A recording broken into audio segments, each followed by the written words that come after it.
Industrial Revolution means औद्योगिक क्रांति. In the latter period of 18th century there were many technological innovation in Europe. तो जैसे जैसे development होने लगी बहुत सारे टेक्निकल इनोवेशन भी यूरोप में हमें दिखाई दिए. There was production with the help of machine running on steam. तो प्रोडक्शन मशीन के ज़रिए होने लगे. बाष्पशक्ति पे आधार पर जो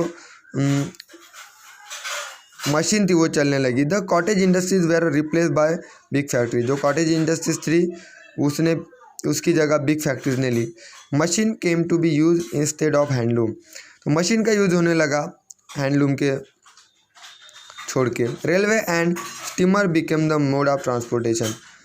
तो जो स्टीमर है रेलवे है वो ट्रांसपोर्टेशन के लिए यूज होने लगा. The age of machine begin that is known as industrial revolution. और ये जो काल है मशीन का इसको कहते हैं industrial revolution. Industrial revolution began in England and then spread in other part of waste.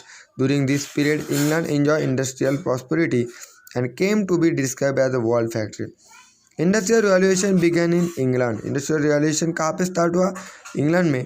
और वो अदर पार्ट में भी स्प्रेड होने लगा. West during this period England enjoy during industrial prosperity and came to be describe as a world factory. तो England जो है वो एक वर्ल्ड फैक्ट्री के नाम से जाना गया. मीन्स जगाचा कारखाना. राइज ऑफ कैपिटलिज्म मीन्स भांडवलशाही का उदय. With the discovery of new sea route began a new era of trade between Europe and Asia. तो जैसे ही न्यू सी रूट डिस्कवर हुए तो यूरोप और एशिया के बीच में एक न्यू ट्रेड ईरा स्टार्ट हो चुका. Many trader came forward to trade with eastern country through the sea route. तो बहुत सारे ट्रेडर जो आगे आए जो ईस्टर्न कंट्रीज सी रूट के जरिए वो व्यापार करने लगे. It was not easy to carry out trade single handedly and hence many traders came together and started trade. तो सिंगल हैंडली कोई भी एक व्यापार नहीं चल सकता, इसलिए बहुत सारे ट्रेडर्स वहाँ पे आए उन्होंने व्यापार स्टार्ट किया. Thus there was the rise of many trading companies. तो वहाँ पे बहुत सारी ट्रेडिंग कंपनीज भी आई. Trade with oriental countries was very profitable.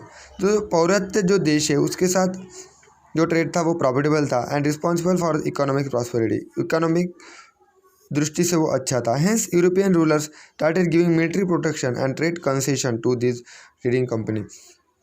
तो जो यूरोपियन रूलर्स थे उन्होंने क्या किया? मिलिट्री प्रोटेक्शन और ट्रेड कंसेशन देना स्टार्ट किया ट्रेडिंग कंपनीज को. This led to accumulation of wealth in Europe.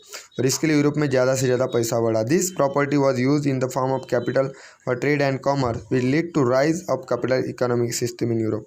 तो इसकी वजह से यूरोप की प्रॉपर्टी बढ़ने लगी और trade commerce Capitals economy system है यूरोप की वो सबसे ज़्यादा होने लगी. Okay, thank you.